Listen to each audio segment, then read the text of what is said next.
Welcome বন্ধু বান্ধৱীসকল মোৰ এটি নিউ ব্লগলৈ। আশা কৰোঁ আপোনালোকে ভালেই আছে, ময়ো ভালেই আছোঁ। তো আহক আমি গৈ আছোঁ এতিয়া চেন্নাই ইলহত বীচ ফুৰিবলৈ। আপোনাক তেওঁ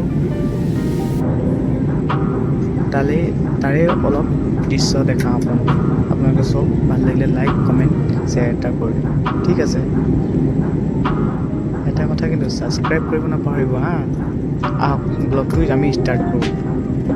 Hey दोस्त, আহিছোঁ আমি চেন্নাই ইলহত বীচ আহিছোঁ।